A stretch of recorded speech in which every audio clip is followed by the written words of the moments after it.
Hello, everyone. It's Gavagai here. This hangout is specifically related to uh, the topic of whether or not sin should be or is legal. Anybody who wants to join is more than welcome. I've posted the link to join on the event hangout or the hangout event page, and I've also sent invites to my circles. Feel free to share the link with other people if you find someone that is interested, or know of someone who might be interested. um, I don't know what's going on in the community tonight, but it seems pretty quiet as far as hangouts go. There's an interesting conversation going on in Nadia's channel right now, but this is a bit more concrete than the conversation that's going on there, and this is also an issue that's important for me personally, because it was the contemplation of these kinds of things that really drove me to question my own religious beliefs when I was a believer. So there's that. And I think I've expressed that a number of times in videos on my own channel and in other people's hangouts and things as well. But so there was this meme that was posted, and the meme was like a photo of the just a I don't know if they call it a marquee. The churches have these signs out, the letter signs, and the sign on this particular church said, if we want God to bless America, stop legalizing sin. And it references Proverbs 14:34, which, let me just look that up. I looked it up earlier today. Here we go. And Proverbs 14:34 says, godliness makes a nation great, but sin is a disgrace by any people.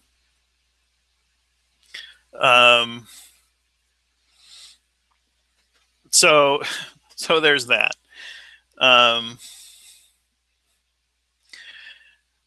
So a lot of discussion happened. Tommy, I originally saw the post on, there's a Pastor Sanchez, who I follow, and I saw his post was the first one that I saw. Apparently, I think there's a blog post. I haven't looked at the blog post myself, but it's stirred a lot of conversation. It's been a pretty diverse group of people, both on Tommy's page, and then I also took a screenshot of these first two comments here from Tommy's and created my own post from it. I don't know if this person goes by Rational Mind or Ration Al Mind. I'm going to call him Rational Mind here. And I'm assuming that it's a guy just for no other reason than got to settle on some kind of gender identity to refer to him with pronouns in the English language. So anyways, he challenged Tommy, saying, should it be illegal to lie, illegal to cheat on your spouse, illegal to have any other religion than Christianity, illegal to be proud? I thought that was a really good question. And Tommy replied, yeah, they should be illegal. All sin, actually they are. So that idea was challenged at length, both on Tommy's post and then also on my post. And I guess without belaboring the whole point, there are a number of things, and it was also interesting. Some of the Christians that chimed in, when we pointed out to them there were a number of things that were quote unquote sins that were legal and perfectly legal everywhere in Western societies, and in some cases in most of the world or all of the world. Things like pride, as Rational Mind pointed out, pride is a sin, and I don't know of any country in the whole world that has a law against pride, um, in really in any form. Um, so these things were pointed out, and Christians tended to dodge and um, didn't seem interested in engaging on that. Um, so I decided to create this hangout. One thing, and I don't know how long I'll make this hangout. If nobody joins, it might be short. I'll just kind of talk and discuss the topic to the extent that I'm still interested in discussing it. But Tommy posted a link. Tommy wasn't able to make it to the hangout tonight, by the way. He indicated that he had something going on with his kids, so that's fine. He was invited, but wasn't able to make it. So there's that. But he did post a link to an interesting website. It's the kind of the main website is www.faithfacts.org, and they have a particular page that's specifically addressing the issue, the Bible and government. And then the subcategory, I suppose, is the biblical principles, the basis for America's laws. And it's interesting. I'll screen share this again just because I've not seen something done quite like this before.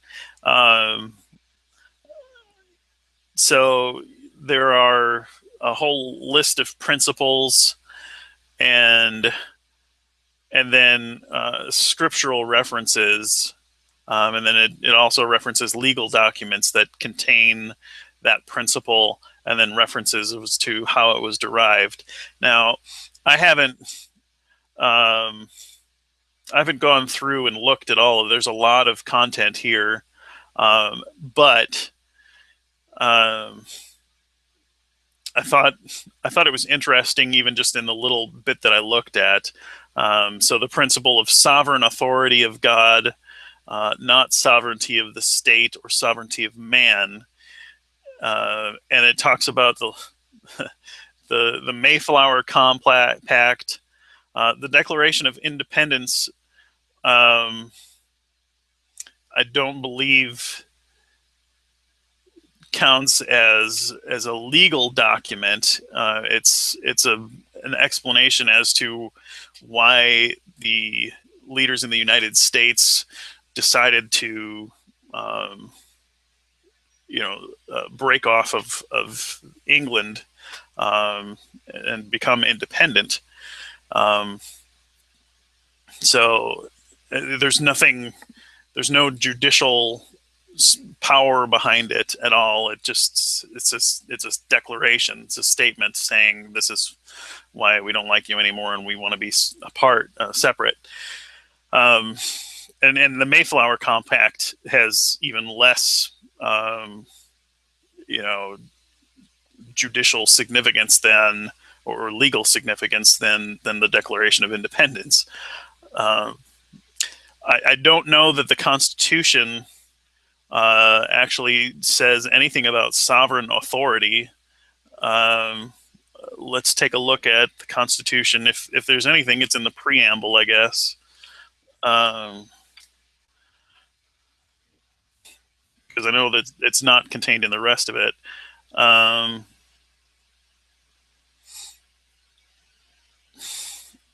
Let's just look at the preamble because I'm quite sure that. Yeah, and it would also be interesting if this website actually listed or gave citation to, what it is that they're specifically talking about within these documents. Currency. So preamble to the Constitution. Oh, here we go. Go this way. constitutionus.com.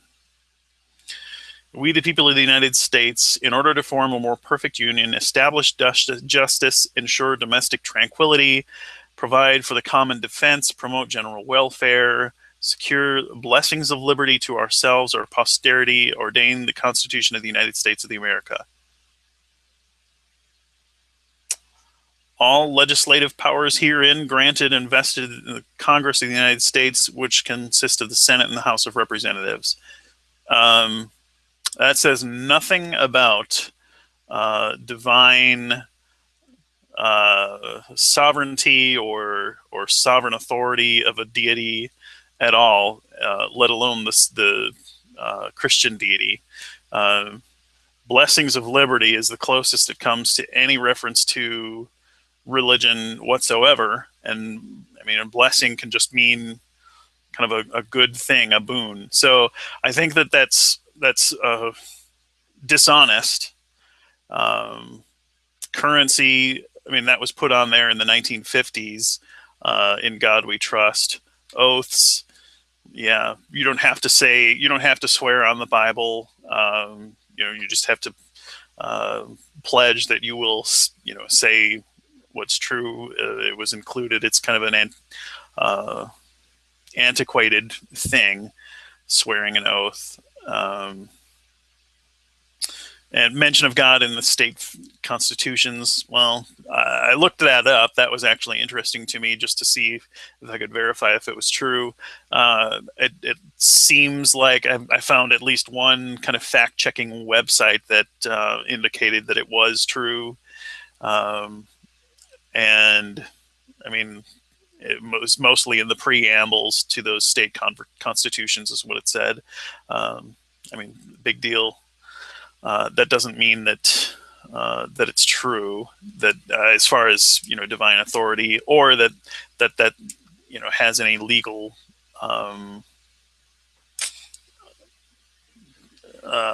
significance.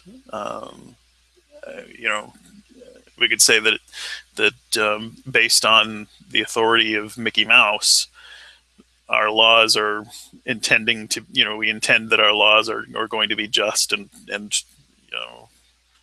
promote well-being in our sovereign state, or whatever it is.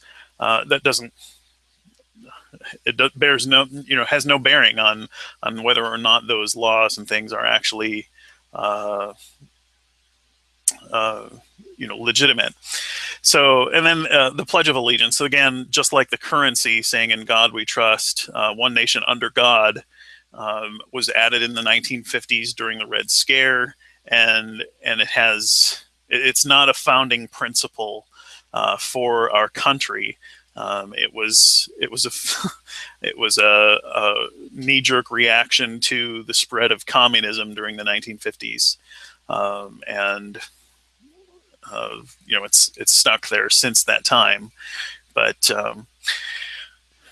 I'm not going to go through each and every one of these things, but I also found it interesting scrolling down to understand why some of these passages above apply to our laws. One has to go back to the formative era of our nations to give America's culture and thinking at the time. The leaders in various colonies, states, and ultimately the founding fathers themselves were steeped in biblical thinking. They drew from the Bible examples, blah, blah, blah. So apparently, if you actually look through these scriptures, you might still be left with a considerable degree of questions. Here's one. Let's just take a look at this, because it's just founded on one scripture verse, or actually two verses in one book. So this is easy, and it's also interesting because it's religious freedom. Let's see what their foundation for that is, and nicely they've actually got links that pop up with the verse. First of all, then, I urge that entreaties and prayers, petitions and thanksgivings be made on behalf of all men, for all kings and all who are in authority, so that we may lead a tranquil and quiet life in all godliness and dignity. Are you kidding me?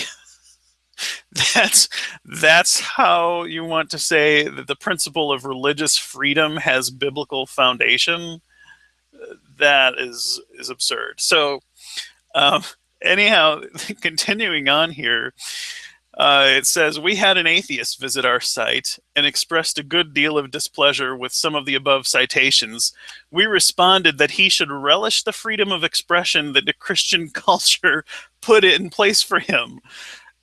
So instead of defending or trying to provide an argument as to how and why Christianity provides a foundation for religious freedoms, their response is to say, you just should thank your lucky stars that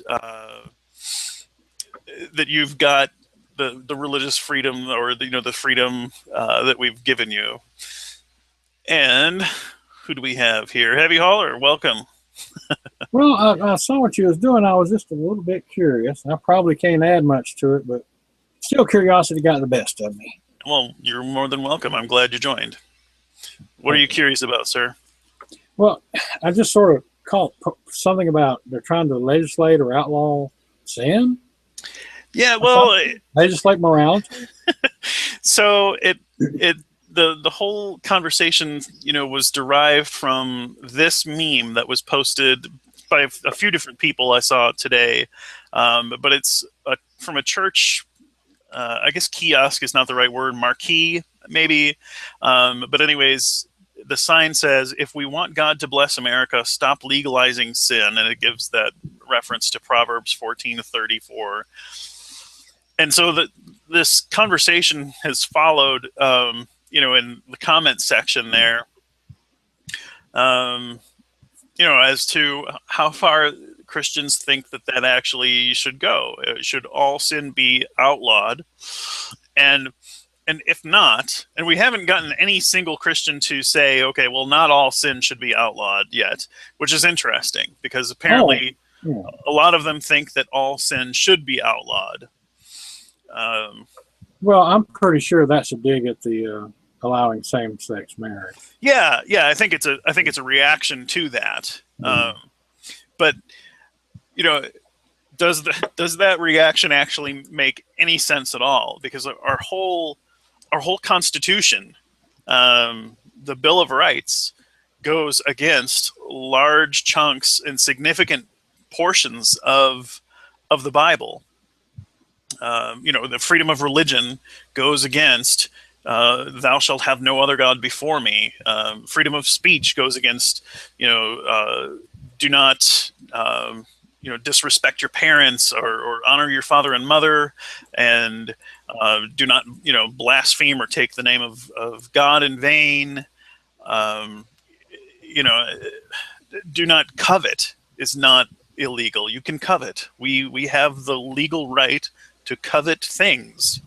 And should that be made illegal to covet? So those are the questions that in the conversation we were kind of trying to prompt, and did not get any, to my recollection and opinion of what I do recall from the conversations. Nobody was able to concede that some sins should be allowed, just for matters of pragmatic reasons. How do you track whether someone's been prideful or whether someone's been coveting, right? And how do you prosecute that? Right? Yeah, exactly. Yeah, thought crimes. Yeah. There are a lot of things that are sins that are unprosecutable in a legal system. And I think Christians think, okay, sin and morality and law all are kind of blended together in this murky thing, and they're not. They're distinct. And I also pointed out to on one of the threads that I responded to. I don't think it was actually Tommy's. I initially saw this sign meme from a G plus person who goes by Pastor something Sanchez, I forget. But I pointed out to him, okay, so I mean, think about sin. There are all kinds of denominations, of Christian denominations, and there's a wide variety of differing opinions on what actions are sin within those Christian denominations, let alone outside of Christianity in other cultures and things.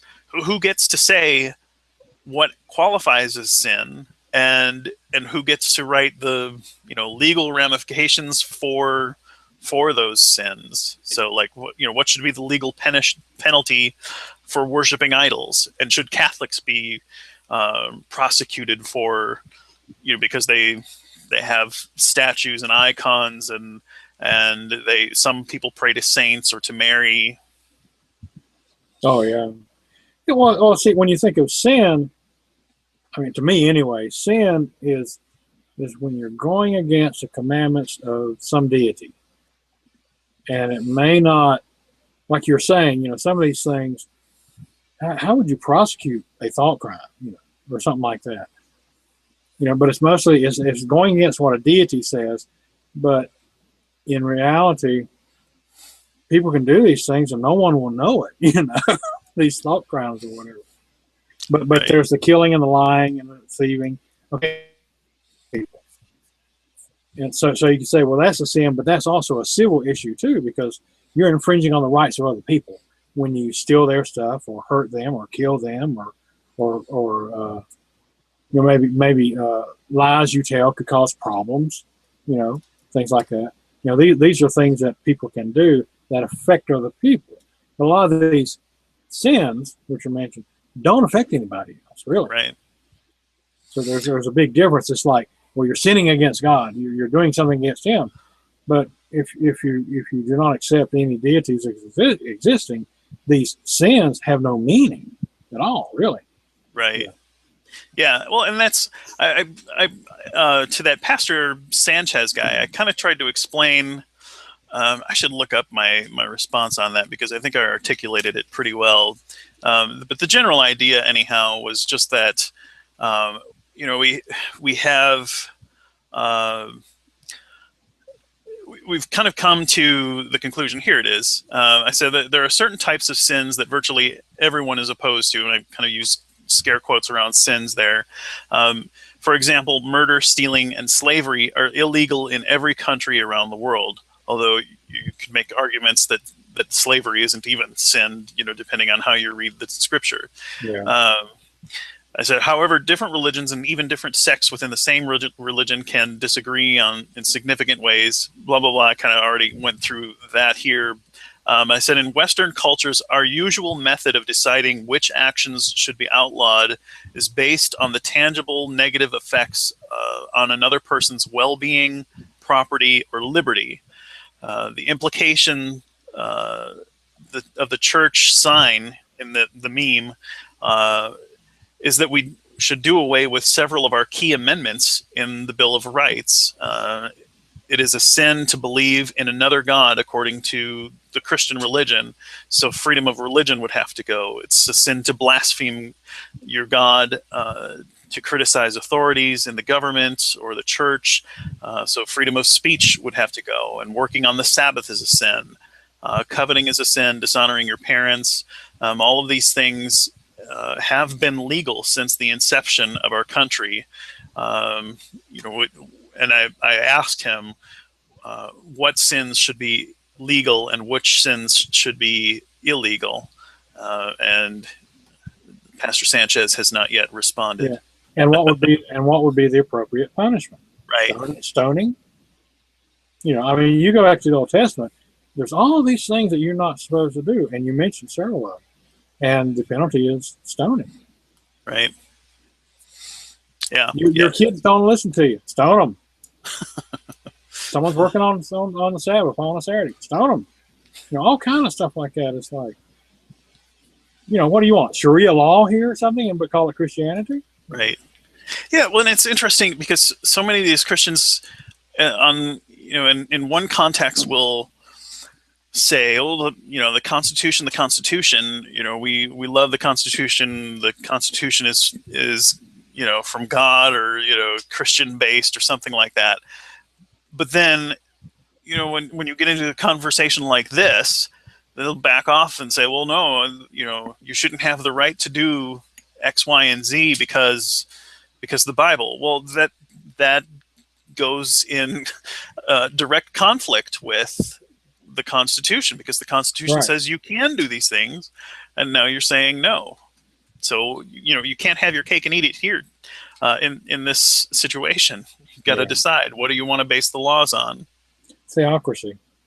Yeah, That's no what, I mean. thanks. That's where they're going. That's where a lot of them would say, well, we want it to be a theocracy, or what do you call it? There's a term I've heard recently, dominionist.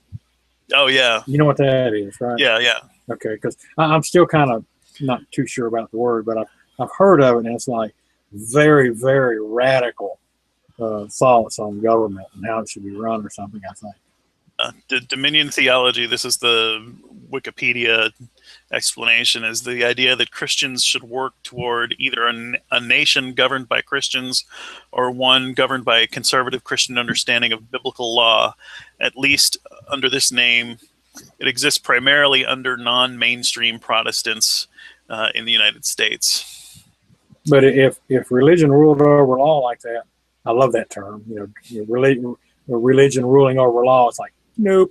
But if it had that kind of power, it would immediately, like you mentioned, it would immediately start taking away people's rights. It would take it so much out of the Constitution, what we have, that are our rights, as provided in the Constitution, like free speech and freedom of religion and stuff like that. Right. Yeah. Yeah. It wouldn't be any better than a dictatorship, really. Well, and the irony is these people, I think, don't have a good recollection of history or knowledge. Maybe they just lack the knowledge to begin with. But this is the whole reason that they set the Constitution up like this, was because these things, these very ideas, were causing so much problem and strife in society in Europe. I mean, people were persecuted, they were being tortured, they were just being brutalized for what we would look at today as very insignificant religious differences. Yeah. Hi, Gary. Hey, Gary. Welcome to the conversation. So, but yeah, I mean, it hurts me to see so many people, express this kind of thing, saying, all sin should be outlawed, and I want to say, you really haven't thought this through. Yeah. Okay. Well, now take for instance the Muslims. Okay. Now that is definitely religion ruling over law. Yep. I mean, it is the law what they're going by. Just picture we're going by the Old Testament. Pretty much, because of any little thing you do that's wrong, you in trouble. You could lose your life. All kind of stuff, beheadings and all this stuff. That is religion getting its way, ruling over other people. And maybe I'm going to say the same for Christianity. If Christianity ruled over the country and had rule over law, it wouldn't be too far behind that. If certain extremists get in there, it would not be far from that. There'd be a complete loss of freedom. I agree with that, because I personally don't want to live in a theocracy. Certainly not a Christian theocracy. Because the first people against the wall ain't going to be people who don't believe. It's going to be Christians who are in the prevailing religion. And the thing is that, again, while I believe sin can be harmful in of itself, again, I don't think it should be illegal. Because, again, because in of itself isn't necessarily harmful in of itself. It depends on what you do with it. Yeah, Yeah, yeah. I And I have often said that it's not necessarily Christianity that I'm opposed to. It's what some people do with it, or they try to say that we can do this because this is what it says. You know, they're not. Oh, that came out all wrong. I get what you mean. And, I mean, Sorry. no, I mean there's certain people who want to instigate laws that I personally more ethically disagree with. Like, for example, some people are anti-gay, and that's just not who I am. I live in one of the. I mean, I don't know if you know much about Manchester, but it's next to one of the biggest gay villages in. And the thing is that I don't care if you're gay. That's your business and not mine. Same thing with adultery or divorce. If it was up to Christianity, nobody would be able to get divorced. Now, I don't think that's right. Sometimes you just fall in love with somebody, and that's just what happens. Also, abortion. I mean, I think women have the right to choose what they want to do with their body. Uh, in most cases, I would say. But I mean, but I do think there are certain cases where they shouldn't. But again, those are up to legal and doctors to explain, and not up to me. Same thing with um, let's say, for example, if a woman wants to convict her rapist, if she was quiet, then therefore she was condemned. She was, what was the word? She's not able to condemn him, and there's lots of other things that, again, if Christianity was in roles, it does have to say. Like, for example, if sin was outlawed, for example, you wouldn't be able to eat certain foods, you wouldn't be able to live a certain lifestyle, and I just think that's wrong. I mean, like, who is anybody to prescribe that for everybody? Now, again, I personally don't think that homosexuality is a sin. I don't personally think that gay marriage or abortion are bad, but that's my interpretation of my faith. Not everybody holds that interpretation, and that's the problem. And another, I just wanted to jump in right quick, Gary. Sorry. And another thing is, because they now allow same-sex marriage, people can still disprove of it, all they want. They don't have to agree with it. The government is not forcing pastors of churches to marry same-sex couples. See, the government is staying out of that part of it. If a pastor does not want to marry a same-sex couple, he has that right. So see, the rights of the church are not being taken away or stepped on in any way there. Yeah. I mean, I think and a lot of hype and stuff is about that issue that the government is trying to tell the churches what to do, and they're not. Okay, but I'd say that people like Tommy, who Ron was talking about before, he sees homosexuality and things like that as, and this might be offensive to people who are gay, so if you're going to be easily offended, turn your ears away from the sentence now. But he said he thinks that homosexuality is a moral wrong, and therefore is ruining society. And we know he thinks this because he holds to the fact that there's not much difference between a pedophile's mind and a homosexual's mind. And once you wrap your head around that fact, there is very little that again is going to get through there. I mean, the thing is that I've met mainly homosexuals. I can tell you they're nothing like pedophiles. Well, for the most part, it's like, are you serious? Have you actually met any gay people? Yeah, it's. I think it's just a very bad understanding of homosexual, just sexuality in general. and it's perpetuated by a lot of figures within the church and things. So Mark Thomas has joined us. He says he doesn't have a mic. I don't have a problem with you staying in and typing away, Mark Thomas. So and if you have comments, I'll read them off and things too. It's like when you talk about law, the law was established, like in the Constitution and stuff like that, was to protect people from other people that intend to do them harm. And that's a good thing, I mean, even though people will inflict harm on other people, the law is set up to punish or incarcerate whatever, to try and stop it or prevent it somehow, hopefully. The thing. Oh, is my mic working? Yes.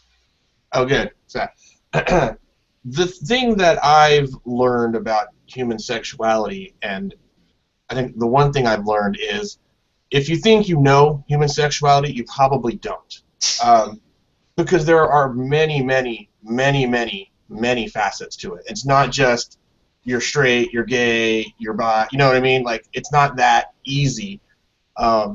And just doing the basic, like the most basic research, if you want to call it that, but the most basic Googling will tell you that there are people. There's a distinction between who you are, identify with, what they call sometimes your true sexuality, which would be if you're actually straight or gay. And then there are situations where trauma can happen to you, where you act out sexually, that can be caused, by the trauma, but that would make you do things that doesn't coincide with your true, what they would call your true sexuality.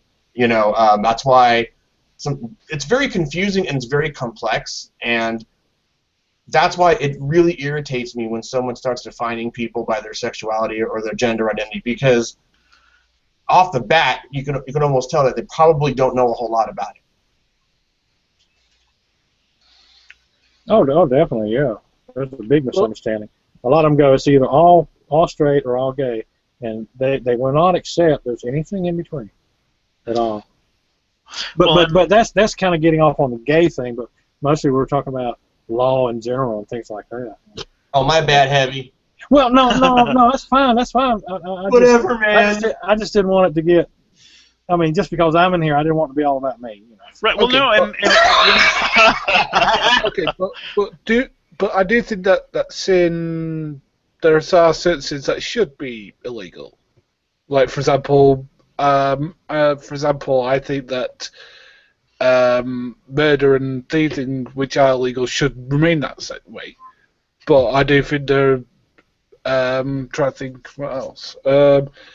See, the thing is, like, things like gambling. Again, I don't really gamble because I'm a Quaker and we don't really gamble. But there are Christians who go gamble. So again, it's like that. It's like you should have the right to do it, unless it's breaking the law. Gambling's awesome. Well, I don't gamble because I think well, for a couple of reasons. A, I'm a Quaker, and B, I think it's a mud scheme. But like, I mean, I doesn't mean I look down on people who do gamble. I came in here late, so I don't want to repeat anything that's already been said. But did we grant that sin could possibly be a thing? Because when I hear someone, I mean, and I'm not picking on you, Gary. I guess his name is Gary. We never met. That's Gary. Okay. You can call me Gary. You can call me whatever you want. Okay. Can I call you maybe? Hey, I forgot what I was gonna say. Because when somebody says, something like, I think, certain sin should be illegal, my first, I got to wrap my head around why are we even entertaining sin as a concept, even though I know that that's what you believe, but, and that's fine, but when you start saying certain sin should be illegal, then you're mixing laws and your belief system, and that gets really scary and could possibly be a slippery slope if we're not careful. Yeah, well, the problem is that there's this metaphysical something going on whenever you bring the term sin into a conversation about either legal or moral considerations. And in my mind, it's kind of like saying things are magically wrong, because you're bringing in this supernatural element, and there's a lot of disagreement. I think your point is very good, Heathen. You know, there, as I did talk about this, or it just kind of brushed against it, in when I was reading one of my responses to someone's post earlier today. It said that, you know, there's disagreement among Christians, and among people of other faiths as well, kind of internally within each religion, and then also, of course, between the different religions, as to which things are truly magically wrong, or, you know, sinful. And so, you know, that just doesn't seem like a very good standard. And what we've generally turned to in Western cultures is this idea of, does an action cause a tangible negative effect on another person's well-being, on their property, or on their liberty? And those are the things that we tend to say, okay, these things should be illegal. If you want to call them sins, you're welcome to do that. But this is the standard that we've set in kind of in Western society. Okay, but again, when I say sin, what I mean is that, like, again, sin is not necessarily evil. It's on the pathway to doing evil. And when I say that is that like, in of itself, it is not necessarily that you're going to do bad when you sin. It is that it's on the slippery, to use your term, mischievous, it's on the slippery slope to doing it. Because again, when you do one thing, you're going to do another, and another. And let's use a example. Let's say you steal something. Let's say you steal something because your family's hungry or whatever reason. Now, you're probably going to lie to cover up that fact, because you're going to feel either guilty about it, or you got some sort of like culpability for it. Now the thing is that that's the way that unfortunately sin works. Is that it is a building up thing. You know, usually when you do one bad thing, you're going to do another, because you have to cover for that one mistake you've done, instead of repenting and doing wrong about it. Again, sin isn't about, you know, you feeling bad for doing the slight thing wrong. It's about you understanding that, again, your actions affect others, no matter how minute. It sounds like you're defining sin as being a dick to somebody else or other people. No. What I'm saying, the way I define it is a small action that can affect other people, in the way that illegal actions affect other people. Right, and I get that, and I get what you're saying. I don't necessarily follow. I don't believe it necessarily follows. You know, I mean, it's high. Your definitions are highly subjective, and I mean highly subjective. And there are, you know, situations where, I mean, morality's been a huge issue this past couple of weeks, and you know, it's the old Jews in the attic during World War II thing. You know, is it okay to lie to the Nazis? Blah blah blah blah. So, I mean, it just depends. I've stolen stuff, you know, when I was a kid. You know what I mean? I think of it as liberating stuff from the man. But you know, when I was a teenager, I lifted a few things here and there, and you know, it had nothing to do with me lying. If I did lie 6 months later, because I don't know how you can even make that. Not okay, because you said that I'm just reading your comment. It said I never said it did. No, I was talking to Mark Thomason. You're saying that if you do a bad thing, it could, or there's a chance it could cause you to, or does cause you to do other things, like lie to cover that and that kind of thing. And it doesn't follow. That's like saying if I do something good, then that's going to cause me to do good things. I don't see the cause there. I don't No, see no, how. I'd be like, because again, the thing is that again, if you do all the good things, fine. Again, the thing is that you probably are going to do good things because you see the social good that causes, that good thing causes. It's called social altruism, and it's something that does exist in society today. But again, on the opposite side, doing one sin does not necessarily mean you're going to do others. I'm saying it can lead to that because again, if you do something bad, it is going to lead because what do we know about criminals? Usually, criminals who are in the criminal justice system have been in there for a while. Why? Because usually it comes habitual. It comes like a lifestyle. Because they've done one crime, then they do another crime because that's the lifestyle they know. It's not because they're bad people necessarily. I mean, I don't believe that. I believe that good people can be criminals as well. I'm just saying that when you get into that cycle, it's hard to break it, and that's all I'm saying is that when you get into the sin cycle, it isn't an easy thing to break because again, you are causing harm to people. You may not perceive it as harm, but you are because you're either harming somebody or you're harming a group of people just to get your jellies off. Well, it's like gambling, for example. I mean, I personally don't gamble because I personally perceive it as doing harm to people.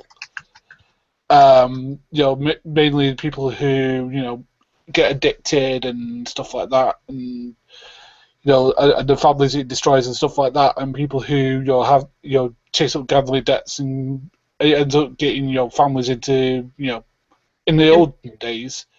Got people into debtor's prison, and even today, things like that still exist, where people are basically locked into debt. I mean, there are the places in America where you can get still arrested and put in prison for having debts. So I mean, like, that's something that I personally perceive as something that somebody shouldn't do because it does cause harm. First of all, I got to say, and I'm sorry if I interrupted. If I interrupt anybody, let me know. But whenever Gavagai types something, I have to see his avatar like 37 times in the chat, and it's like 5 of those creepy bunnies crawling toward me at the same time. It's a distraction. I was like, what's going on? So I don't even know what you mean by sin, and maybe you already defined it. So I think we're kind of talking past each other. I don't even know what you mean by sin, except that it's something bad that can lead you down another path to probably more bad things that harm other people. Which it just sounds like you're saying don't be a dick. But the sin as defined what is immoral in the Bible. For example, things like the Ten Commandments, for example, are good, or what Jesus decided was morally bad. Like, for example, going around pretending that you're some sort of authority for God and you're not. That sort of thing. Those sort of things do cause harm. Like for example, I'll give you somebody who you may know, could be an American. So like Benny Hinn, I consider to be a very sinful, a very hateful human being. Peter Popoff, I consider to be a sinful and hateful human being. Now, those two people have a lot to repent for, and rightly so, yet they can claim to be people of God. Now, the thing is that I don't think he's necessarily against people doing their own thing. I think he's against people, being, well, not dicks, but like being, conning people and try like persuade people that they're things they're not. And I think that, and also people holding judgments over each other. Like, for example, to Heavy's point before, there are people out there who perceive themselves as moral judges to other people, and that is sinful and that is wrong. Well, you and I are gonna have a fundamental disagreement if you're defining the sin on, what's wrong with the Bible, because that's gonna open up a giant can of worms. Because anytime somebody has like any sort of basis for this stuff, and they say it comes from the Bible, I almost immediately, well, I'm not saying you, I'm talking about guys like Tommy Hall and that kind of thing. I almost vomit in my mouth a little bit, and then I almost dismiss it immediately, because then you got to validate the Bible and everything else, and just lays down this big, You know what I mean? Like you seem like a good dude, and you know that I have friends that are religious and or you know or theists or whatever, and we get along fine. And you seem like a good dude. So, and I don't want to put you in Tommy Hall's category. That guy is a fuck nut. But it's am I mean, heavy Gabby, is there? Am I missing something? Because when someone says that foundation is the Bible for, you know, I mean, I don't know what to say to that. I go, okay, and I give him a thumbs up. And Right. Well, I mean, that's kind of the heart of the problem, because like Gary is not in the category or the same category as Tommy Hall on a whole host of issues and for many reasons. Yet they're both Christians, and they would both say that you know, we can understand sin through the Bible, but they differ very much, I think, on well, maybe I speak too you know, in too sweeping a terms here, but I think there are significant differences between what Tommy Hall views as sin and what Gary might view as sin, and it's for those reasons that the concept of sin makes a very poor kind of standard as to you know, how to create our laws and decide what things are legal and what things are illegal. Yeah. So I think your point is legitimate on that issue. They can't even see. Here's the problem. Christians can't even agree within their own denomination, let alone Christianity. And then they have to assume that it's Christianity to begin with. I mean, you know, think of it as if there was somebody in here saying, you know, I have a religion, and you know, sin is a guy with a guy smashing a guitar for his avatar. That should be illegal. You know, like, would you? I mean, you know what I mean? I mean, I know it's a stupid example, but it's too subjective. And how would you even demonstrate? Why would we even use the Bible as that standard? I mean, it doesn't make any sense to me. Again, I don't. Again, I use the Bible to understand what Jesus said, and Jesus is the standard I use. Right. Well, and Gary wasn't saying that we should use the Bible to generate, you know, laws. Okay. I don't understand that. No, what I was saying was that again, the understanding of what sin is Yes. understood through the words of Jesus Christ, and they happen to exist in the Bible. I was just using that as what is wrong. Now the thing is that is that again, I'm not expecting somebody who doesn't think the Bible is a good source in general to use that. Now again, is sin something that can be demonstrated in the world? I believe so, because again, I do believe that there are small pockets of bad that lead people into doing noticeable lot of bad. I mean, you know, the amount of people who do, you know, all sorts of awful stuff is usually because they have to do small stuff in general. And you usually decide that, you know, petty crime leads somebody to somebody doing a major crime, because that's just how crime works for the most part. You know, you don't see somebody going from doing nothing to doing a major crime unless like it's crime of passion or something. I think one thing we talked about before anyone came in was that we were talking about what is sin. You know, sin is going against what a deity tells you is wrong. So, like, if you look at the Ten Commandments, of course, that was the second set, I think, or first set. Anyway, you know, like you start off, and a lot of them are sins against a deity or God. He says, don't have worship any other gods before me. This, and this. That has nothing to do with any civil matters at all. How do you legislate or punish people or accuse people of worshiping false idols or sinning against God in some kind of way? You know, a lot of the stuff there is like thought crimes. You know, so sin as you know, it seemed like you just need to throw that out when you're talking about law, civil law. You know, whatever you call sin is not applicable to law, because law at its essence is pretty much to try to prevent people from doing harm to other people or their property. or livelihood or whatever. Just boil it down to its real basics. It's where, like, let's say, my right to swing my fist ends at your nose. Very simple. But from that, you can build on it for your laws and stuff. Starting from a very simple premise. That's like morality. That's how I look at morality. We can take a very simple thing, like I said, the golden rule. Do unto others as you would like have them do unto you. That's a very good starting point for morality, and then you can go from there and come up for morality. But sin does not go with law. That's a different thing. I mean, to me, anyway. Yeah. And I ramble.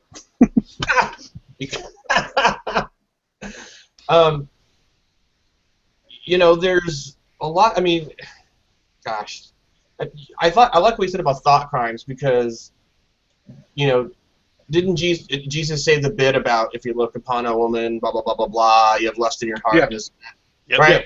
So that's a sin, right? Yep. Okay, so how could that be legal? Like, how do you make that illegal to not think about another woman or whatever? Okay, but did I just say that I think adultery should be illegal? I did not. Because, again, adultery is between somebody and their wife or somebody and their husband. Again, Right. it's nothing for the law to get involved with. No. Okay. Now, do I think that adultery should be illegal? No. Because, again, you can't legislate for that. Where law would step in on that is if divorce, for that reason. Yeah, exactly. Then the law would, then you can go to the law. Wait. So I'm sorry. My point is, you have a married couple, right? A guy and a woman, just so your head doesn't explode from the gay thing. And the husband sees a chick and he looks on her with lust. Obviously he just drives by, she's on the street corner, or whatever, or Walmart or whatever the fuck. And then he goes about his day. So according to you, he's already committed adultery because he looked upon this woman with lust, correct? In my opinion, yes. Okay. How do you make that illegal? I don't believe we should make that illegal. But Again, that's between him and his conscience. No, but I mean, isn't that his sin? Isn't that a sin, though? Am I missing? It's partially a sin, but again, that's for him and his conscience. It doesn't mean he's actually going to do it. There's tons of women I look at daily with, with avarice and attraction. Doesn't mean I'm actually going to do anything about it because again, I'm not a married man. But again, the thing is that it doesn't matter. Again, I'm not supposed to do it, but I do repent of it. There's a difference between doing it and thinking about it. And I think that's the whole point that Jesus is trying to get across, is that if you think about it, you're more likely to do it. Yeah, you know what? I think I don't agree with that, but I think I misunderstood. Judging by the topic, I thought you were saying that sin should be, what's the topic, Gabby? Should be outlawed. Should all sin be outlawed? Yeah. Part of the problem is that Gary does not make for a good foil here because he's probably much more in line with most of us who. Yeah, Gary. And there are things that I do think that should be legislated against, but again, that in a way, I think that gambling should be legislated. Let's put it that way. I know it is, but in a more active way. I do think that you shouldn't be able to get into life debts if you gamble a lot or stuff like that. I know that then you're going against the people's rights to do that, but I still think that's wrong. In my opinion. Here in America, you can do that. I know, but it's still wrong. America. I mean, the fact is that Las Vegas is a hellhole and everybody knows it. But we will not go there. Only if you get the buffet, then it's out of control. But if you can stick to just, getting free drinks and maybe a lap dance, you're okay. Okay. And I haven't actually talked to Skylar, so I just want to take the opportunity to say hi, Skylar. And I want to say hi to Skylar's hat, because I have a hat just like it. My hat says hello back. Thank you. Oh, here's the hat hater himself.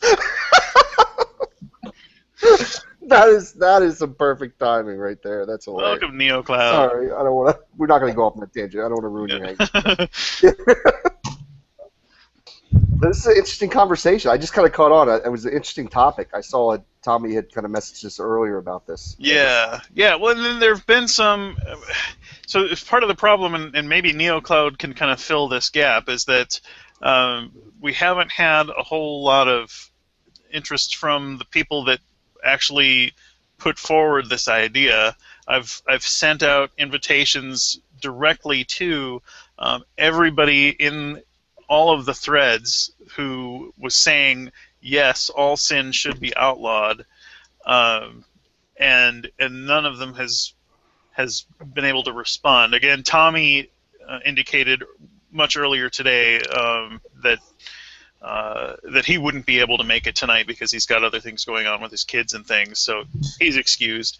But there's a Mr. Brittam who I don't think has ever appeared in a hangout, and he was, saying that all sin should be outlawed. Jonathan Gardner, who I don't know if I've seen him before today, but I apparently am following him. I guess it'd be like, what defines sin, what qualifies as sin, and how can this sin that you qualify and name and list and whatever, how can that be punishable by law? And the other, I'm sorry, and before you answer, the other question, yeah, it does. The other question I wanted to ask was define outlaw, because when someone says I want to outlaw X, I'm assuming they mean make illegal. I don't want to assume anything. It's true, and then too, it's like what's the severity of the crime, right? So if we make whatever, what's something we could catch? It's cheating on your wife. You cheat, you cheat on your wife, right? Like, what is the punishment for that? Like, is it a fine? Do we throw you in prison? How would we even come to a form of justice at all when it comes to something like that? It seems, and you could throw some stones. You could go old school and go back to stoning. And I guess, I mean, forget you don't get Ron Gav. I got to tell you earlier, you had a great point, and you were like, I never want to hear Tommy talk about the Constitution again. Right. It's like you can't have it both ways. Either you appreciate the Constitution, you want the Constitution, or you want a theocracy. You can't. They're contradictory to each other. Yeah, and you also can't say that the Bible is the foundation for our laws and our Constitution, and at the same time read through the law that was given by Moses. It's got nothing to do with liberties and rights and protections against government, like heavy-fisted government and things like that. Nothing whatsoever, and it's actually quite the opposite. And it was like you said at the very beginning. If this was a theocracy, Christian theocracy, Bible-based, immediately would take away free speech and freedom of religion right there. Yep. That's just two of the things that would go. And think about this too, is like, someone might argue, they're like, oh, well, I want Christian values to be legalized. I want to make things that are sinful illegal. But then what happens when Christians start disagreeing? Like, what happens when one sect of Christianity is like, hey, we don't believe in eating pork, so we're going to make sure you can't eat bacon anymore. Right. I mean, there's going to be an armed rebellion. I mean, they try to outlaw bacon. Let's be serious here. It doesn't even work that way. I mean, we don't have like this. There's not like there's this one interpretation of Christianity and everybody follows it, so it'd be so easy to legislate. You just figure with the past and what's happened when we've had religion that intermingled with government, that we would learn from our mistakes. Right. But apparently not. Yeah, exactly. It's definitely interesting. I mean, even now, like you think about, like, there's only a few issues that we really kind of, I think, when it comes to government and religion, that really kind of stick out, right? Like gay marriage was one, but that's kind of game over now. That's kind of out of the picture. Probably abortion would probably be the only other one I could really think of. That's like really kind of I won't say, but there are people who are not even there are people who are against abortion that aren't necessarily religious either, though. But I don't know. So here's one exchange with that Jonathan Gardner guy, and he's not here to defend himself. So I'll say, you know, uh, I'll admit that that's maybe not fair, but he didn't do very well in this thread either. So, and he had the opportunity there, but he said, I said to him, okay, because he was one of these who said yes, all sin should be outlawed, and I said, okay, here's an example for you, because he was saying there's, all sin is illegal. I said the First Amendment to the Constitution says that we have freedom for religious exercise.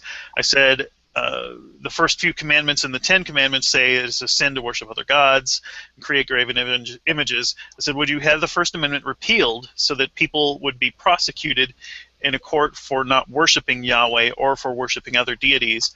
And his response is, Gavagai, are you claiming that you don't mind it when the Pope has graven images worth millions of dollars that he won't sell while supposedly helping people? Like a complete dodge. And I mean, what does that have to do with the price of eggs in China? right. I mean, and that's the kind of stuff. It boggles my mind to see the just complete lack of any kind of thought about this idea. Mm-hmm. I don't think they think it through, to be honest. Exactly. I think that's really what it is. And someone like Tommy, to be honest with you, I think he kind of says things to kind of be over the top and to kind of like cause controversy. I think he likes the attention. I mean, that's just my opinion, but I just don't really think he wants a theocracy. I don't think he's really thought it out what it would be like. I mean, imagine stuff like in countries where police monitor what women wear. Like, oh, you know what? That skirt's a little short. We're gonna fine you. You're gonna need to go put on some more clothes. Because it goes even deeper than that, Skylar. A theocracy would be unbelievably intrusive. Remember something, according to Ray Comfort, Jesus says that even thinking about sin is sin. Imagine that. How long would it be before you had people wandering around sifting through the things that you did and said every day to make sure you weren't committing theological thought heresy? Yeah, and that was one reason I brought up Sharia law and how the Muslims are. That's definitely, like I said, that is religion ruling over law. And look how fucked up that is. But not even Islamic Sharia goes as deeply, what could even possibly go as deeply as what some of the implications are of a Christian theocracy. Remember, just thinking about sex with a woman that's not your wife is adultery. Imagine that. Imagine what kind of police officers we would have. If a woman walked past and your eyes were drawn to her because of the color of her skirt, for instance. Let's say she wore a dark top and a brightly colored skirt, and the skirt ended at her waist and your eyes were drawn to her. Go ahead and prove that you weren't thinking lustful thoughts. Or, how about this? How about the big question, worshiping other gods? That's it. One God we can worship in this country. Nobody can worship anything else but that specific God that we're making the rules, the laws based on. The idolatry laws, the implications of the idolatry laws alone, corporations couldn't have logos. And you couldn't sport logos on your clothing of any kind. It's prideful. Prideful, yeah. Matt Bell's arrested for pride. Why do I really know that guns would still be legal if Christians and if a theocracy was still in power? I have this weird feeling we'd still be allowed to own lots of guns in this country. I don't know. Yeah, well, Jesus said, sell your cloak for a sword, right? Yeah. So he meant guns too. Maybe grenades. I don't know. Maybe grenades. Maybe an RPG. Shit. I mean, if you have the right to bear arms, why not? Why can't I own a tank? I might need it one day to defend myself against the government. Well, there we go. But if you're a Christian and you believe in the dictates of Christ, why would you even want to own a tank? You would trust in the individuals that God has rightly appointed to govern you. Oh, Welcome to the divine right of kings again, Skylar. oh. I need a tank to protect me from all the gays. They're gay. Oh, honey, the only thing you got to worry about is me and a bunch of others breaking in your house and redecorating it. You'd have to be sure to paint that tank in clashing colors, and then the gays was like, oh no, I am absolutely not going to go after that tank. Oh, it's putting a hurting on my eye. They're like, how dare you mix patterns on a tank? Stripes. Oh. How about not going to church on Sunday? Or Saturday if you're Seventh-day Adventists. Working on the Sabbath too. Ooh, you know what? I might take that one. I might. That rule. I'm not necessarily not against. I'm gonna throw. I know that's a little controversial. I'm gonna throw it out there. I would like to have Sundays off every Sunday and not have to do anything. Yeah, but do you want to not be able to go to the store, The emergency room. It's tough. restaurant? A clinic. You're right. I do want to go. I want to go out and eat or something on Sunday. Emergency work done. Like let's say emergency plumbing. Let's say you sit on the toilet one day and you've maybe had a few too many bean burritos over the last 5 years. You sit on the crapper, and both you and the crapper keeps on going. And I have to have at least one weekend. I normally reserve all my masturbation for Sunday, so. That's right. Jerking to Jesus. Damn you guys and your logic. You see, I just did what Tommy did. I got excited for a second because I didn't think of the long-term repercussions. I was like, oh, man, I'd like to have off on Sundays. And selfishly, I'm like, yeah, we could do that. I think Tommy often gets excited about a good long hard repercussion. I think these people that are okay, Gus. But these people that are really making a big deal out of this, maybe they should just sit down and give a list. Like Gavin, you were saying, you couldn't get anything definite out of people. Make a list. All right, here's the things, and then now let's talk about this stuff. So you're just getting vague answers and bullshit, really. Well, I guarantee you that if you sat down and you brought these people some of these thoughts, a good 2/3 of them they'd dismiss. They would mock and scoff and dismiss. No, don't be silly. That would never happen. And then you'd have to ask them. You'd have to say, well, who would decide? Well, it would be the Bible. Well, wait. We didn't just pull these things out of our ass. We went looking through the Holy Book to check this out. So who exactly would decide what parts of the Bible would become formalized into law and which parts wouldn't? Uh-oh, now you're leaning on your own understanding. Somebody's going to the church jail. Yeah, into the church jail you go. Yeah, and plus, which denomination is it? Because, like Sarah would mention, the right one, of course, Heavy. Yeah, but they're all right, or they're all wrong. I do see you get my point. Yeah, only one might be right. The rest of them could all be wrong. Heavy. I'm thinking too hard. The next hangout is going to be on sarcasm. Maybe we do like Thunderdome. What is it, like Mad Max, where like two people go in, one comes out. Can I exhume Jerry Falwell for a good on scrap with Robert Schuller? Can we do that? Is Robert Schuller still alive? Yeah. He just sold his Crystal Cathedral to somebody or other because his church ran into hard times. I've been there, the Crystal Cathedral. I don't live too far from there, and I remember going there as a kid. We saw the Jesus birth of Jesus, or the nativity thing, and I swear this is a true story, and so bear with me. But they have the girls dressed as angels flying around on ropes, like around the beyond the stage, right, like over the audience. And my friends and I were looking up their dresses, and it was like the funniest thing. And I didn't realize how blasphemous that kind of was until later on, where my mom kind of yelled at me. That's it. That's all I got, really. All right. So you're peeking up angels' skirts. Somebody's going to hell. Right. Yeah, that's it. When you're a little kid, you're all smirky and giggly about it. But, I mean, they probably should have thought that through before they put them in flowing dresses and, had them, suspended above us. So Double Run Double G said that Robert Schuller actually died not long ago, so that was my mistake. I thought he was still alive. April 15th, yeah, or no, April 2nd of this year, 2015. So That's a pretty good run. yeah, 26, yeah. I mean, he's like, what, 91 years old? Yeah. Okay, Yeah. but All I ask is if God makes me live to 91, I hope I can still enjoy a good steak.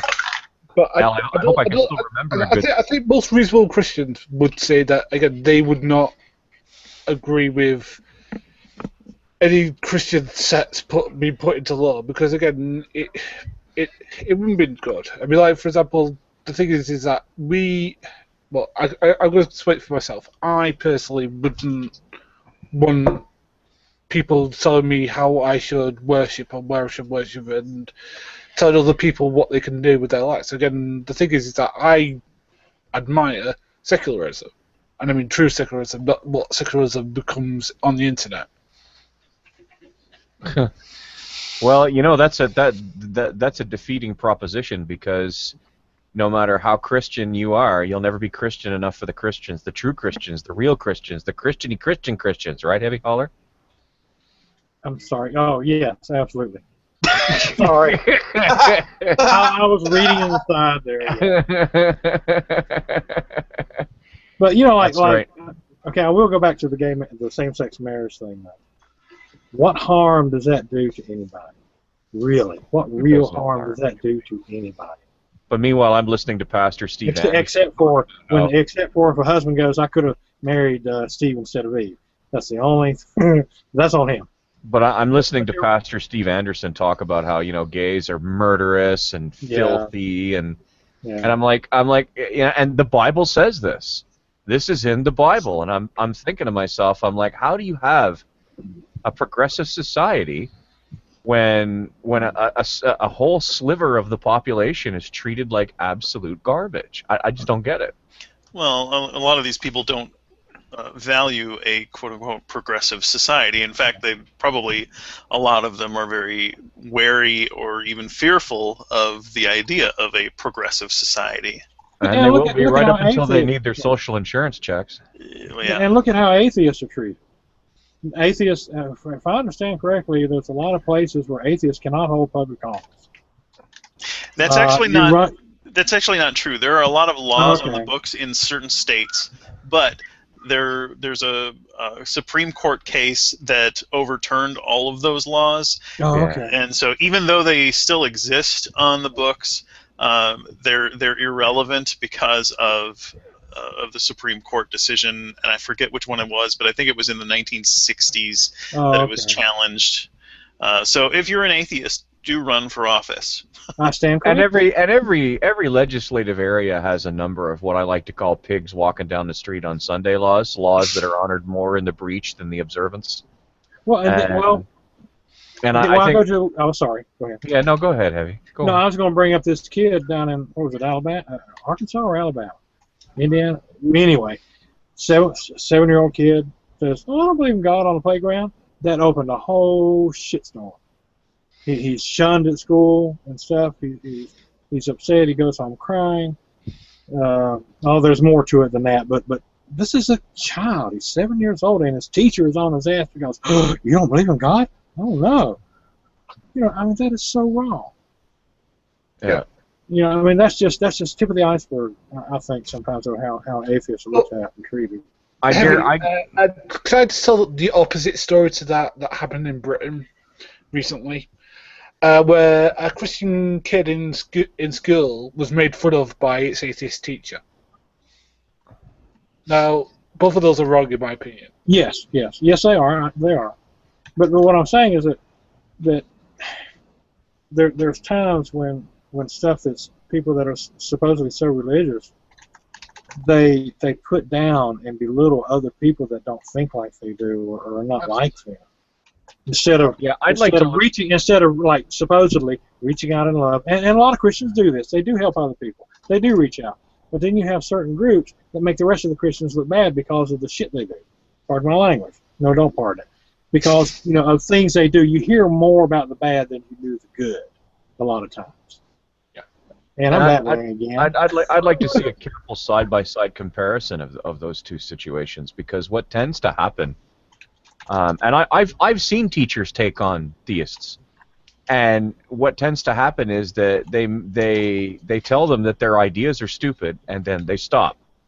What tends to happen with theist teachers and atheist students in situations where something similar happens is the theist teacher tells the atheist kid that they're depraved and going to hell, which is a little bit of a different circumstance than your ideas are stupid, go and read a book. Something other than the Bible, preferably. No, it was outright bullying, and a teacher shouldn't do it.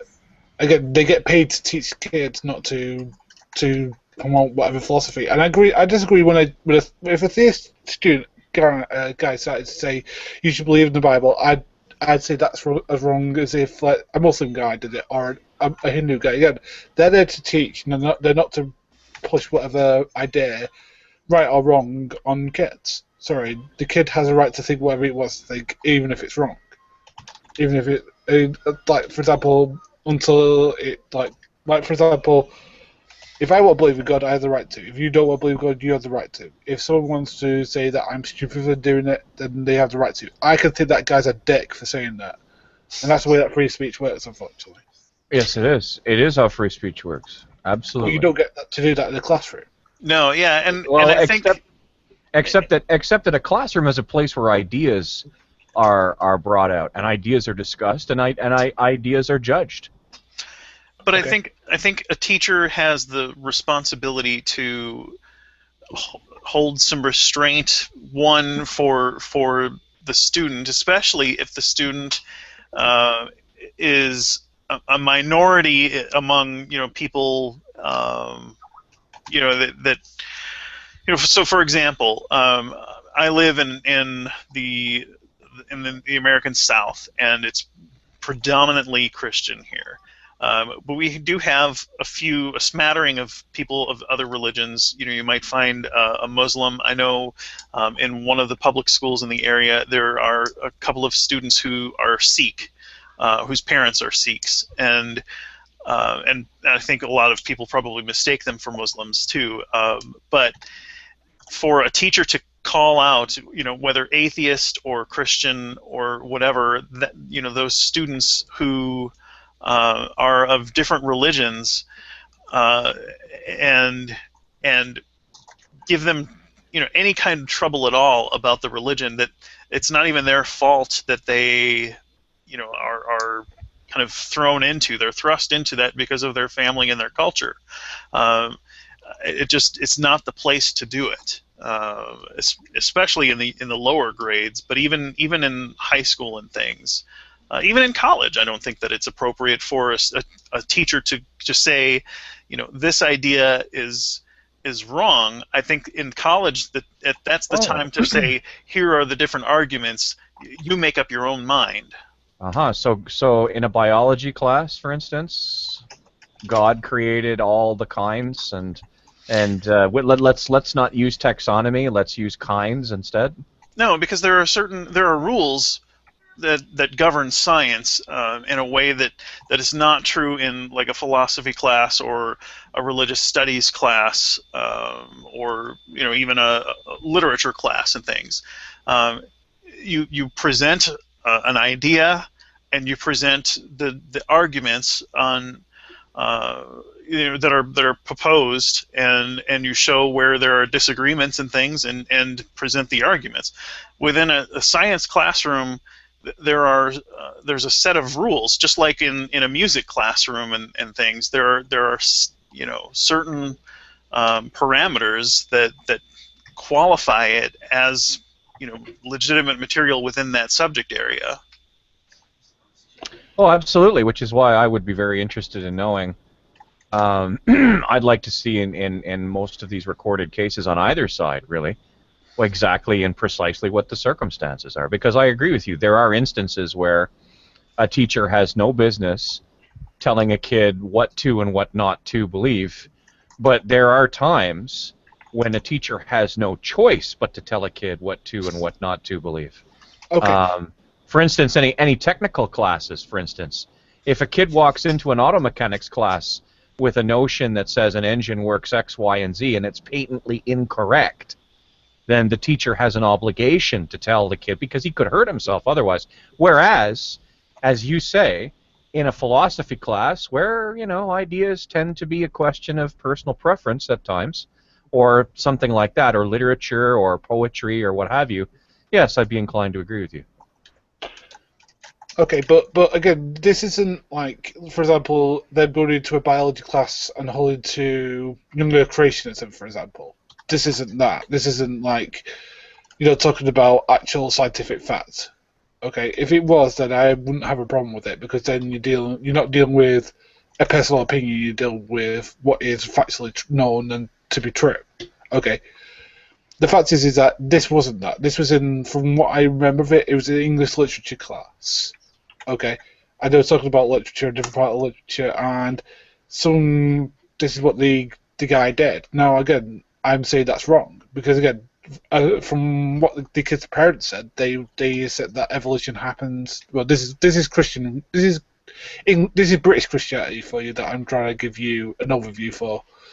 But it was the kid knew that. And he basically came home and told his parents about it. And they basically because they said, right, he has the right to his opinion, we have the right to our opinion, but you don't get the right to force your opinion on my child. It says, we both don't know. This is what the parent of the Christian child said. But you're making out that you do know, which makes it wrong. I think one thing about the example of a biology class or evolution, it wouldn't be so much as trying to get a child to believe it or accept it, but to understand it so that they can pass the grade. I mean that's one way to look at it. Yeah. Like if they don't believe in evolution, but at least for the class, get an understanding of it so that you can contribute to the class discussion and pass your test. I mean, once you walk out that door, you can disbelieve it all you want. They're not trying to make you believe evolution. It's right. Just, yeah.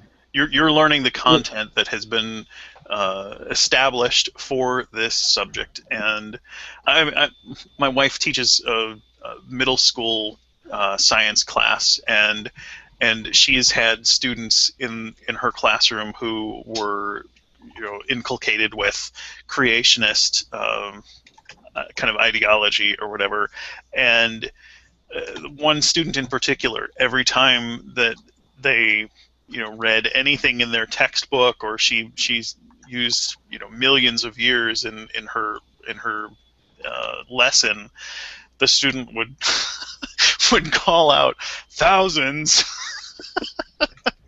So I mean, she had a choice. She could say, no, that's absurd, or whatever, and call this kid out. It's not his fault that he's been kind of indoctrinated with this stuff. But as a teacher in a public school, she very graciously really just kind of went on with the lesson for the most part. I think there was probably at least one time where she said, well, that's this is what we have to learn, because this is what science tells us, and this is what our textbook says, this is what the state dictates that we have to learn. So when you are asked the question on the test, this is the answer that you are expected to produce. Okay. I've been kind of torn lately. I have a kid, my son. I actually have him in a Christian school, funny enough. But he's really, really young. He's in like preschool. Not even preschool. He'll be going into pre-K next year. And every once in a while, it's funny because he'll say something like, we were on a vacation once, and we're eating something. We're about to eat dinner, and he's like, "Hey, we got to pray before we eat dinner." I was like, "Oh, this is that awkward moment." Like, I don't want to. At the same time, too, I don't want to be like, "No, we can't. We're not going to do this." Like, it's not fair to him, and he's not old enough to kind of understand this is a more complicated subject, So I just joked with him. I was like, "Well, why? What are we doing?" And like, he couldn't really, he just kind of answered very basically, But it's interesting because I love the school because it's a good school. But there's a point where I'm gonna have to I'm not gonna want it to go any further.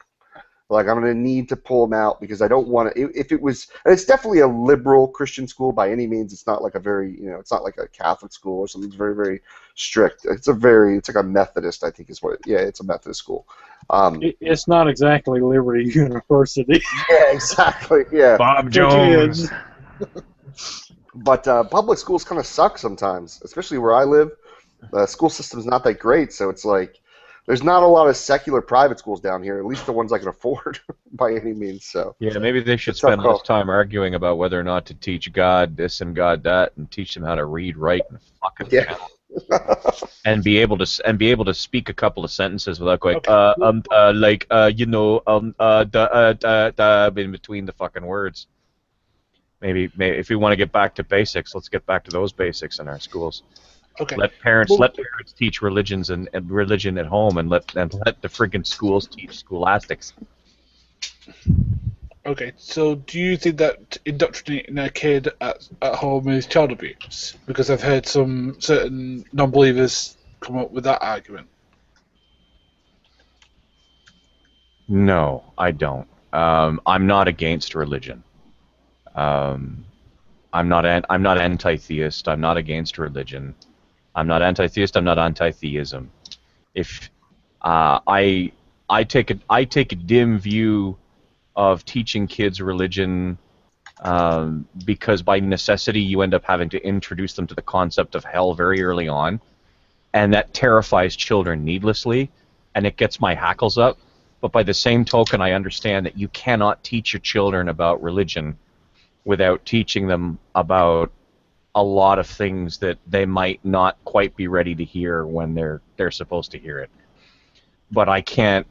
At the end of the day, my belief is as long as what goes on in your house doesn't damage your children, and I don't think it does, and doesn't damage society, then by any and all means. But I don't think children at the moment. I take a dim view of it, but I wouldn't lift a hand against it. Go ahead, Heavy. Even if there is no indoctrination, believe this or burn. Even you try not to, like say, Christian parents may try to go real easy, with the child and let them kind of try to figure things out themselves. The child is still going to be learning by example from the parents. Mm-hmm. Whether it's indoctrination or not. This had came up though. Like you still want to let your child be able to make their own choices, but they're still going to learn from you. And hopefully, it's the good stuff about it they're going to learn from you. At least until the kids are 16, and then suddenly you will be retarded as far as the children are concerned, and you will remain retarded until you hit about 21, and then suddenly you'll be the smartest person in the world to your kids. Yeah, I think the big thing is that like a child growing up in a Christian environment, what they do learn or they have questions about, that the parents will be honest. Try to be as honest as they can when they're talking to their child and explaining things, and trying to get it across that the child, as he's growing up or she is growing up, can still make their own choices.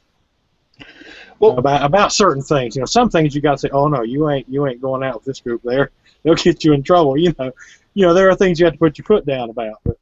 But on some other things, though, kind of let them know that they do have that bit of freedom there to make up their mind, ask questions, and not be put down or whatever because of the certain questions that they might ask. I don't know. I mean, like me personally, I would never disown my kids if I had any. Yeah. Fortunately, I don't have any kids. So.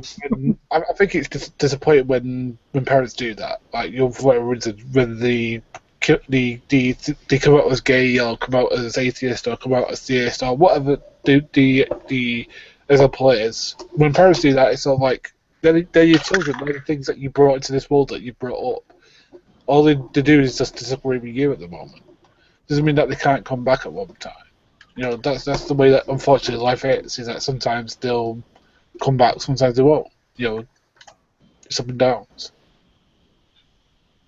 No, I don't have any kids that either mischievous. I'm without children.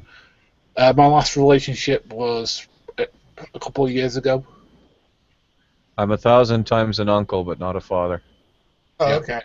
I have a niece, but I'd be like, the thing is that I'm not teaching her what I believe because I don't think it's my right. I don't indoctrinate other people's kids. It's not my. It's not my place to. I mean, I do it for my behaviour, but I don't do it through word. I don't do it through words.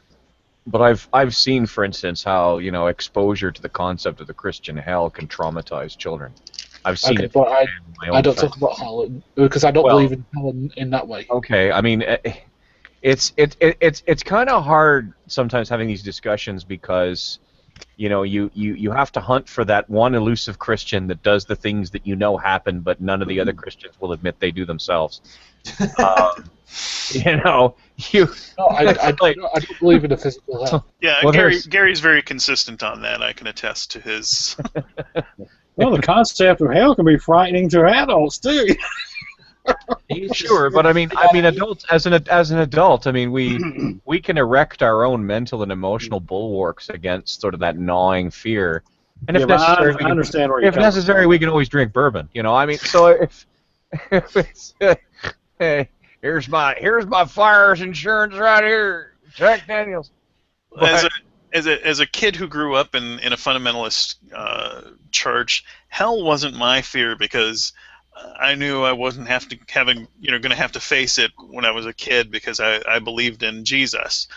My big fear and the thing that caused me to lose sleep at night was demons, and I know this was true of my brother too. But there's this whole supernatural thing that was pushed all the time, and you knew that in the end, Jesus could overcome demons, but when the weird shape in your closet that you were afraid was a demon didn't go away when you prayed in Jesus' name, go away, demon. See you, Heavy. Because it's just a shadow. Bye, Heavy. It's just a shadow, and apparently shadows don't obey your prayers to Jesus, and so it was just terrifying because you had these experiences that were very frightening, and your prayers that are supposed to work for everything didn't work. What did work was actually turning on a light switch and investigating it. So, Gab, what denomination were you that you grew up in? Assemblies of God. Assemblies of God. I don't think I'm familiar. It's a Pentecostal fundamentalist religion That's denomination. horrible. I loves me some Pentecostals. There's no speaking like speaking in tongues, ladies and gentlemen. Oh, music to my left brain. Hey, I'm going to bail out too. I don't want to interrupt the conversation too much. I just wanted to say thanks for letting me in, Gabby. Absolutely. It was a pleasure, Skylar. You're like a Definitely star. No, I'm not. Thank you, though. I appreciate it. Although I gotta say, I'm giving you a virtual middle finger for bringing Andreas into the world. Well, it's not like he midwifed the fucking guy. It's like congratulations, ma'am, you've given birth to a theistic twit. And Gus, I gotta say, it's the first time I've met you too, but you did something really badass the other day. What's that? You were in this room. I forgot who it was. I think it was an Xbox Fiends room or something. And it was three guys that I like. I've heard you before, not too much, but I've heard you in some other rooms. And you seem like a good dude.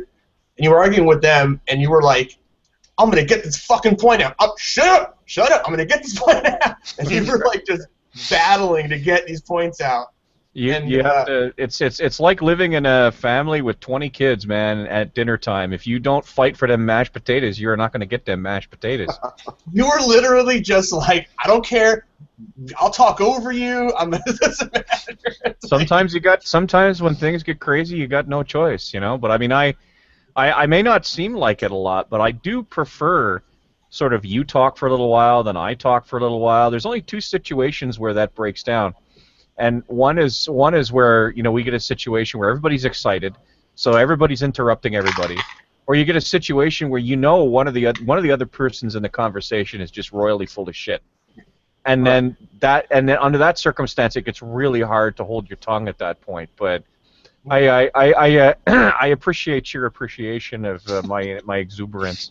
That's why I was worth. yelling at Mark Thomas in the chat for about 15 minutes. But yeah, sometimes you can't hold your tongue. But I think it was more along the lines of like you were saying something. I forgot the topic was, but you were just like, look, let's cut the bullshit, right? Okay, here's what's going on, and you kind of threw out the whole, let's be polite for polite's sake. You were just kind of being like honest. So I was just like, sometimes in discussions like these, honesty is just one more tool that people have in their arsenal.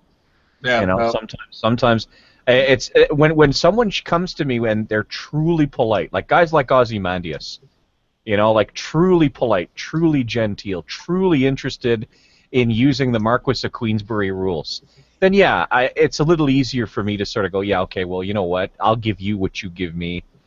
But there are people out there who, for them, politeness is just a vector for passive-aggressive. And if it's one thing that drives me up the fucking wall, it's passive-aggressive. Oh, I'm so with you on that. I can't. It's probably the most frustrating thing in the world to deal with a passive-aggressive person. Insane. Speaking of sparring matches and bouts, Skylar, actually, I'm going to big up you on not so much on your recent encounters with Dreas, which I think the word Dreas is probably some foreign language's word for empty between the ears, but some of your stuff with Matt Slick, which there are a lot of atheists that go into Matt Slick's room with their balls clicking together, thinking that the very tactics that make them popular in multiple person hangouts is going to make them successful in the Bible thumping wingnut show, and I watch them burn and burn and burn, and while you didn't do everything perfectly, Matt Slick is very good at knocking people off their game, and I think you did really well for the most part in there, so you're definitely to be commended for that. Well, thank you. The thing with Matt Slick is you just have to learn his technique. Right? And what he does is it's literally like clockwork. You can watch it every time. Mm-hmm. So you're going to ask him a question. You'll ask him question X, right? Yes. And if you don't make that question perfect, completely unflawed, he's going to take a piece of that question and he's going to turn the whole conversation into that. Yeah. And then you're going to have to defend that. Like, for instance, I said something when I was asking a question, and I said I referred to the Bible as just a book, which I knew was a mistake as soon as I said it. I was like, oh, fuck. I'm going to end up having to argue about this now for like 20 minutes. And I even tried to stop it. I'm like, no, let's not worry about this. It's just my opinion, blah, blah, blah, Let's get to keep to the issue. And, of course, we did. We had to argue for 20 minutes about the book thing now, and now we finally get back to our topic. But you just have to stay on point, and you have to just keep going. Like, no, you said this, demonstrate this, don't ask me questions. Like, even with that last conversation, I mean, his whole point was, what I asked of him was, like, you're claiming that God is this objective standard of morality. Demonstrate it. Right? Now, he can't do this without having to ask you questions. He has to start now picking your worldview apart. And he's going to ask you some kind of ridiculous question like, is it always wrong to rape babies? Oh, God, I hate this. I'm so done with fucking raping and rape babies fucking questions. It's exhausting. I don't even want to talk about that kind of stuff anymore. That's why I'm like, we're going to switch to a different sin. Because I'm not going to go over this with you. But, see, what all they're trying to do is to get you to say an absolute statement. And for some reason, they think if you believe in any kind of absolute, that equals therefore Christian God exists. Well, one of the things that I find interesting about people who believe in absolute morality, or even people who don't, you see, here's my take on it, and I know it's going to sound strange, and I know it's going to sound contradictory, but I beg you, fellow worthies, your patience for a moment here. I believe that human beings come together, and through the aggregate of what they believe and what they want and what they desire, they create morality.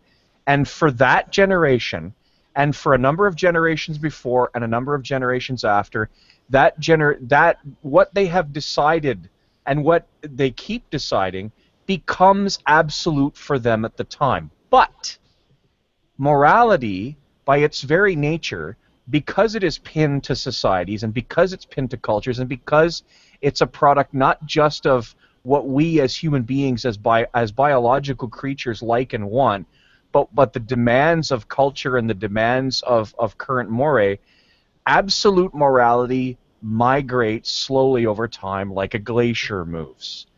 So, and I can prove this by saying, when was the last time we stoned an adulterer? When was the last time we stoned somebody for wearing two kinds of fabric? When was the last time we sold a woman to a man for a bride? You know, I mean, yes, I know if there are certain places in the world where you can do this, but it's generally speaking not considered nice.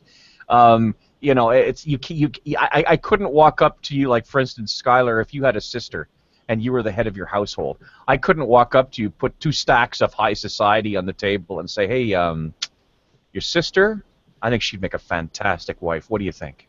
Yeah. It wouldn't happen, despite the fact that 2,000 years ago, that would have been completely okay. Now there are actually laws against it. So what we consider to be absolute morality is absolute for us at the time. But as time goes on, it can migrate, and it does migrate, and it has migrated. And this is something that's very difficult, because theists can't stand this. They can't stand it. It drives them crazy. They want something that's absolute for all places, all people, all things, all time. And their very God created a universe with entropy. Their very God created a universe that changes, and yet they want constancy in a universe where there is nothing that is absolutely constant. It drives me crazy. I would just pick one little thing with your argument, because I think it's not bad, right? But what you want to do is you want to replace the word absolute with objective, because that's really what you're kind of arguing. Because it becomes somewhat objective, right? Because absolute means it's always, every situation, all the time. Because you're kind of doing with absolute what I kind of do, right? It'd be like I say, I absolutely love this movie. I'm not really meaning absolute in the philosophical word of absolute. I'm really talking about a degree in which I feel something, or feel strongly towards something, right? So what I think happens is that, yeah, I think that we can create objective standards through measuring reality, right? But the difference, this is why it gets so conflated when you're talking with someone like Matt Slick, or someone who holds a similar position to him, is because when he says absolute, and they mix their words interchangeably, absolute and objective, which is really... But they won't let you do it, though. No, not at all. Yeah. And when they say objective, they're not necessarily using objective in the same way you are. They're saying objective in the sense God is the standard. And really all someone who's arguing for subjective morality is arguing is that your morality comes from you. It comes from us as human beings. And that's really what the argument should be about. It shouldn't even be about objective, subjective. It should just be about, where do you believe morality comes from? Do you believe it comes from us or God?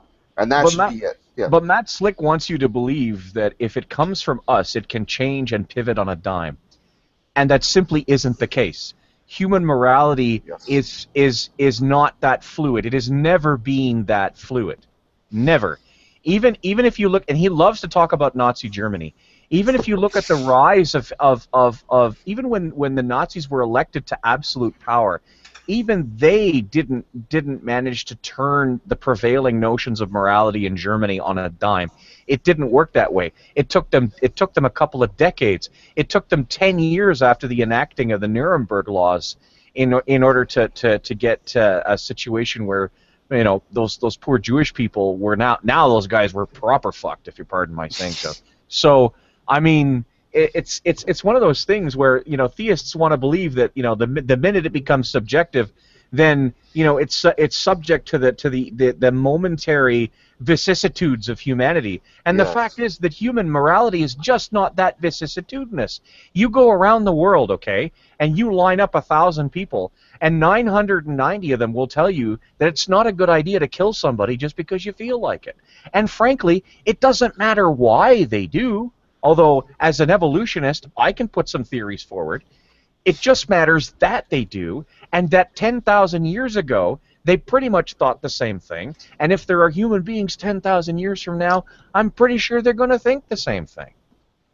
Can I, and Gab, since you're a good person to talk about this too, since you're here, and Mark, you can make comments since you're a theist in the room over here on the right.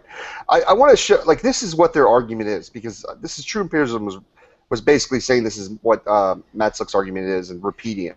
But I'm gonna read this, and I just want us to tear this apart, because the more I think about this, the more it's just basically an assertion and not really an argument. All right? And their argument is, if God does not exist, objective moral values and duties do not exist. If objective moral values and duties do exist, therefore God exists. Yeah. It's basically just an assertion. Yeah. Like, because basically what you're saying is, because there's objective moralities, therefore God. Or at least, and not even just God, objective moralities exist, therefore Christian God.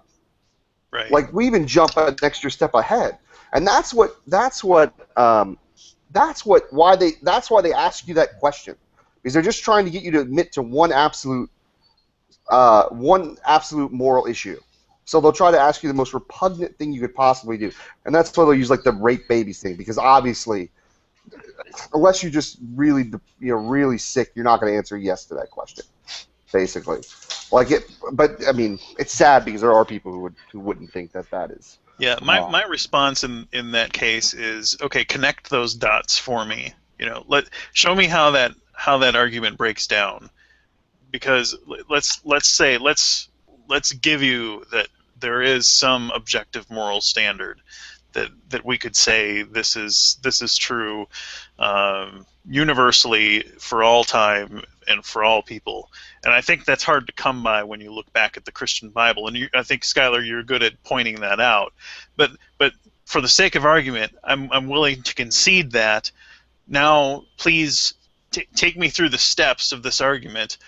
Let's say we have that objective moral value, whatever it is.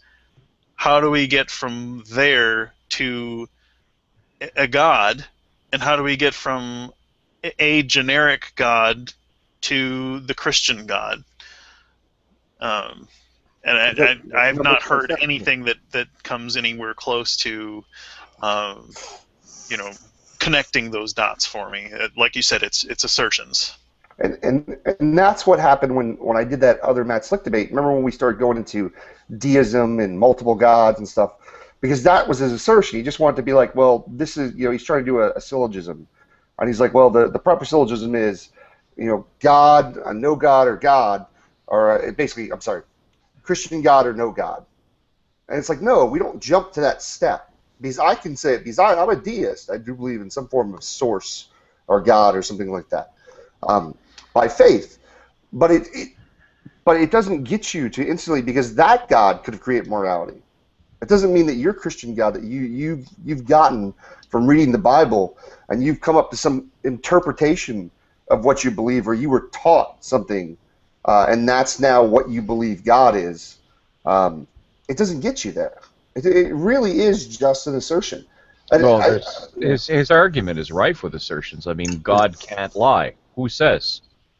It has been the experience of humanity that sentience, if you're dealing with a sentient person, you can deal with a creature that could tell a falsehood. What's up, guys? And yet God apparently can't do that.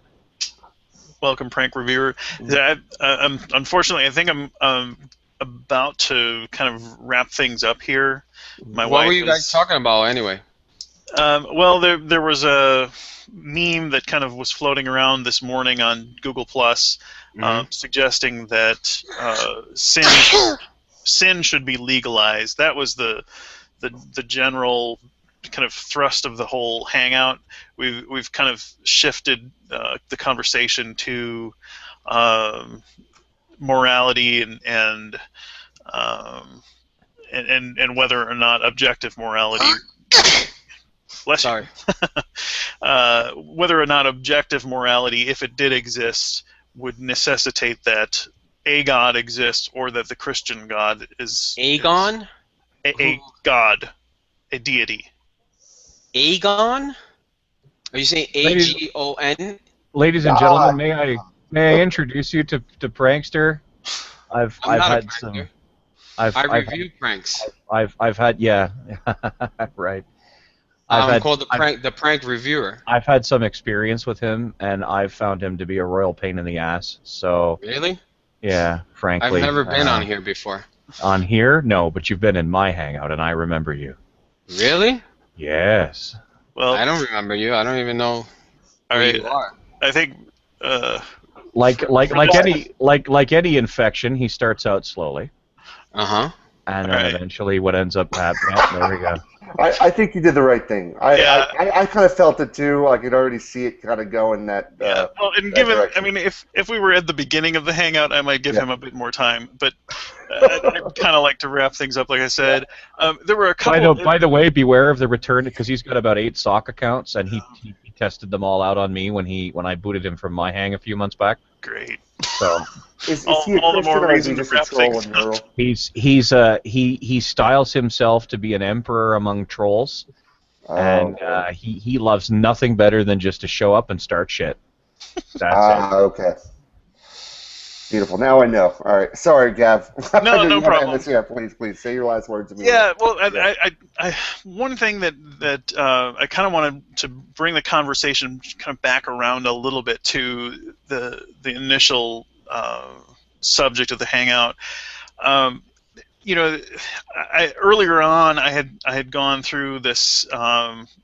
A website that Tommy Hall had posted that supposedly takes all of these principles that kind of were the foundation, quote unquote, the foundation for our laws in the United States, and then it gives scriptural references for these principles and things, and it's not very compelling from my view, but one thing that I think that gets overlooked a lot in discussions about the kind of the Constitution and rights and things, and also the founding of the United States and the Civil War and things. Not Civil War, the Revolutionary War. There's this passage in 1 Corinthians in chapter 9 where Paul goes on at length about how Christians should not demand their rights, and there are also passages about giving to Caesar what is Caesar's and paying your taxes, and I would throw it out there, and obviously we haven't had the foil, the counterbalance to kind of the general more secularist viewpoint in this hangout that I would have liked to have. But I would throw this out there for any theists who believe that our country is founded on Christian principles, or that sin should be outlawed. How do you square those concepts with these ideas from the Bible that say you should obey the laws of the land, and how do you square that with like the American Revolution that overthrew a government, that rebelled against the government, that is supposedly put in place by God, by Yahweh, and refusal to pay taxes when Jesus specifically said you should pay your taxes, and insisted that they be given these rights, when Paul in the letter to the Corinthians specifically says don't demand your rights. That's not what you should do. You should become a slave to all men as part of your testimony for Christ. And so that's kind of how I wanted to just kind of wrap things up and throw that out there. Please, any Christians who want to have a further discussion and defend their position on this, send me a message, and I would be glad to have a hangout and have a conversation with you, live or private. It's up to you. You guys want to say any last thoughts or ideas? Or Oh, it's nice being in a hangout where I don't have to scream to make my points. Shut up, guys. Shut up. Fuck you, man. Fuck you. Sorry, go on. Break my heart. No, it's okay. No, I'm done. I just wanted to say I'm that. such an asshole. I'm so sorry. It's karma. It's karma. Don't worry about